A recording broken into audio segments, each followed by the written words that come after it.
Alpha Centauri. ये नाम सुनते ही कुछ अजीब सा जादू सा छा जाता है ना। ये नाम हमें दूर की दुनिया और धरती के अलावा दूसरी जगहों पर जिंदगी होने की संभावना के बारे में सोचने पर मजबूर कर देता है। पर असल में ये अल्फा सेंटोराई है क्या? सीधे शब्दों में कहें तो ये हमारे सौरमंडल का सबसे नजदीकी तारा समूह है। अल्फा सेंटोराई असल में 3 तारों का एक समूह है। इनमें से 2 तारे अल्फा सेंटोरी ए और अल्फा सेंटोरी बी हमारे सूरज से मिलते जुलते हैं। ये दोनों एक दूसरे का चक्कर लगाते हैं। तीसरा तारा प्रोक्सिमा सेंटोराई इन दोनों से बहुत छोटा और ठंडा लाल बौना तारा है। प्रोक्सिमा सेंटोराई इन तीनों में से हमारे सूरज के सबसे नजदीक है। इसके पास कम से कम 2 ग्रह भी हैं। इनमें से एक ग्रह प्रोक्सिमा सेंटोराई बी हैबिटेबल जोन में स्थित है। इसका मतलब है कि इसकी सतह पर पानी हो सकता है। प्रोक्सिमा सेंटोरी बी की खोज ने अल्फा सेंटोरी तक पहुंचने की हमारी चाहत को और बढ़ा दिया है। धरती के अलावा दूसरी जगहों पर जिंदगी की तलाश में यह हमारे लिए एक बहुत ही दिलचस्प लक्ष्य है। लेकिन अल्फा सेंटोरी तक का सफर इतना आसान नहीं है। इसके लिए हमें बहुत बड़ी तकनीकी चुनौतियों का सामना करना होगा। अंतरिक्ष बहुत विशाल है। तारों के बीच की दूरियां अकल्पनीय हैं। आपको अंदाजा देने के लिए अल्फा सेंटोराई धरती से लगभग 4.37 प्रकाश वर्ष दूर है। इसका मतलब है कि प्रकाश को, जो 1,86,000 मील प्रति सेकंड की गति से यात्रा करता है, अल्फा सेंटोरी से हम तक पहुंचने में 4.37 साल लगते हैं। हमारे सबसे तेज अंतरिक्ष यान को भी इतनी दूरी तय करने में हजारों साल लगेंगे। अंतरिक्ष की विशालता ही अंतरिक्ष यात्रा की सबसे बड़ी चुनौती है। इसकी वजह से हमारे सबसे नजदीकी तारे तक पहुंचना भी बहुत मुश्किल हो जाता है। इस चुनौती से पार पाने के लिए हमें नई तकनीकों को विकसित करना होगा। हमें ऐसे प्रोपल्शन सिस्टम्स की जरूरत है जो आज की तुलना में कहीं ज्यादा गति प्राप्त कर सकें। हमें ऐसे अंतरिक्ष यान की जरूरत है जो अंतरिक्ष यात्रा की कठिनाइयों को झेल सके। और हमें इतने बड़े काम को करने के लिए संसाधनों और इच्छा शक्ति की जरूरत है। क्या हम आज के रॉकेट वाली तकनीक का इस्तेमाल करके अल्फा सेंटोरी तक पहुंच सकते हैं? दुर्भाग्य से इसका जवाब है नहीं। केमिकल रॉकेट्स शक्तिशाली तो होते हैं, लेकिन अंतरिक्ष यात्रा के लिए इतने कारगर नहीं हैं। केमिकल रॉकेट्स थ्रस्ट बनाने के लिए ईंधन जलाते हैं। इसी थ्रस्ट से रॉकेट आगे बढ़ता है। हालांकि थ्रस्ट बनाने के लिए केमिकल रॉकेट्स को बहुत ज्यादा ईंधन की जरूरत होती है। इससे उनका वजन बहुत ज्यादा हो जाता है, जिससे उनकी गति और भी कम हो जाती है। अल्फा सेंटोरी तक उचित समय में पहुंचने के लिए हमें अब तक बने किसी भी रॉकेट से कई गुना बड़े रॉकेट की जरूरत होगी। असल में ये इतना बड़ा होगा कि इसे मौजूदा तकनीक से बनाना नामुमकिन होगा। अगर हम इतना बड़ा रॉकेट बना भी लें तो भी इस यात्रा में हजारों साल लगेंगे। तो अगर केमिकल रॉकेट्स जवाब नहीं है तो क्या है? एक उम्मीद जगाने वाली तकनीक है लाइट सेल। लाइट सेल एक ऐसा अंतरिक्ष यान है जो अंतरिक्ष में खुद को आगे बढ़ाने के लिए सूरज की रोशनी के दबाव का इस्तेमाल करता है। एक सेल बोट के बारे में सोचो। एक सेल बोट पानी में आगे बढ़ने के लिए हवा का इस्तेमाल करता है। एक लाइट सेल भी कुछ इसी तरह काम करता है, लेकिन हवा की जगह यह सूरज की रोशनी का इस्तेमाल करता है। सूरज की रोशनी फोटॉन्स नाम के कणों से बनी होती है। जब ये फोटॉन्स किसी सतह से टकराते हैं तो थोड़ा सा दबाव डालते हैं। एक लाइट सेल असल में एक बहुत बड़ा शीशा होता है। जब सूरज से आने वाले फोटॉन्स सेल से टकराते हैं तो वे अपना मोमेंटम सेल को देते हैं, जिससे वो आगे बढ़ता है। हालांकि एक फोटॉन का दबाव बहुत कम होता है, लेकिन अरबों फोटॉन्स का दबाव मिलकर काफी ज्यादा थ्रस्ट पैदा कर सकता है। भाग 5, वार्प ड्राइव्स। अंतरिक्ष और समय के ताने बाने को मोड़ना। लाइट सेल्स एक उम्मीद जगाने वाली तकनीक है, लेकिन ये अभी भी प्रकाश की गति से बंधे हुए हैं। तारों के बीच की विशाल दूरियों को सही मायने में पार करने के लिए हमें पारंपरिक भौतिकी से आगे देखना पड़ सकता है।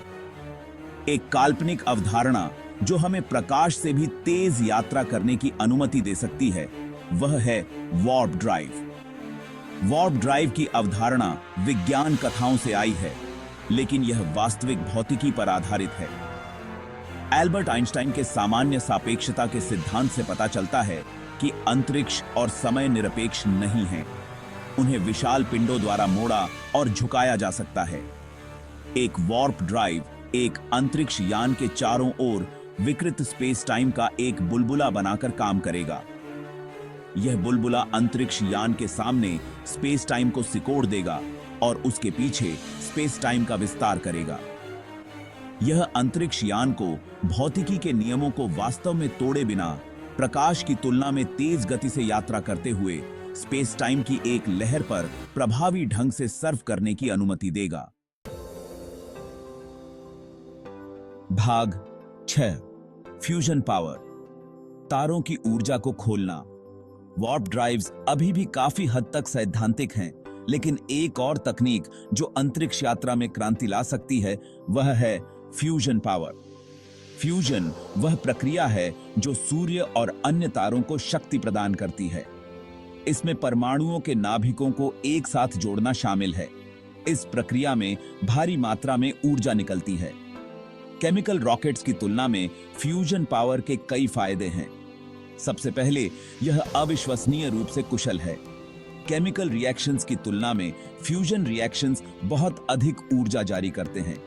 दूसरा, फ्यूजन पावर बहुत साफ है।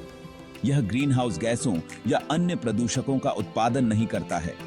फ्यूजन पावर अभी भी विकास के अपने शुरुआती चरण में है।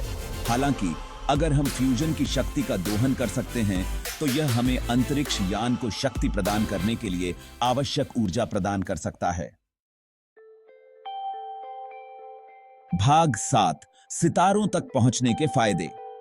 अल्फा सेंटोरी तक पहुंचना मानवता के लिए एक बहुत बड़ी उपलब्धि होगी। यह अंतरिक्ष अन्वेषण में एक नए युग की शुरुआत करेगा और अनगिनत संभावनाओं के द्वार खोलेगा। लेकिन अंतरिक्ष यात्रा के विशिष्ट लाभ क्या हैं? सबसे पहले, किसी अन्य तारा प्रणाली तक पहुंचने से हम पृथ्वी से परे जीवन की खोज कर सकेंगे। प्रॉक्सिमा सेंटोरी बी किसी अन्य तारे की परिक्रमा करने वाले संभावित रूप से रहने योग्य ग्रह का सिर्फ एक उदाहरण है। वहां अनगिनत अन्य दुनियाएं हो सकती हैं जो जीवन का समर्थन कर सकती हैं। दूसरा, अंतरिक्ष यात्रा हमें पृथ्वी से परे संसाधनों तक पहुंचने की अनुमति देगी।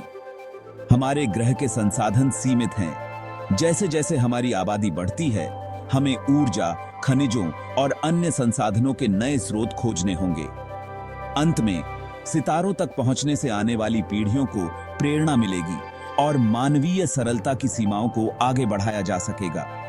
यह अन्वेषण की हमारी सामूहिक भावना और ब्रह्मांड में अपने स्थान को समझने की हमारी इच्छा का प्रमाण होगा। भाग 8 अंतरिक्ष यात्रा का भविष्य। अंतरिक्ष यात्रा की चुनौतियां बहुत बड़ी हैं, लेकिन संभावित पुरस्कार भी उतने ही बड़े हैं।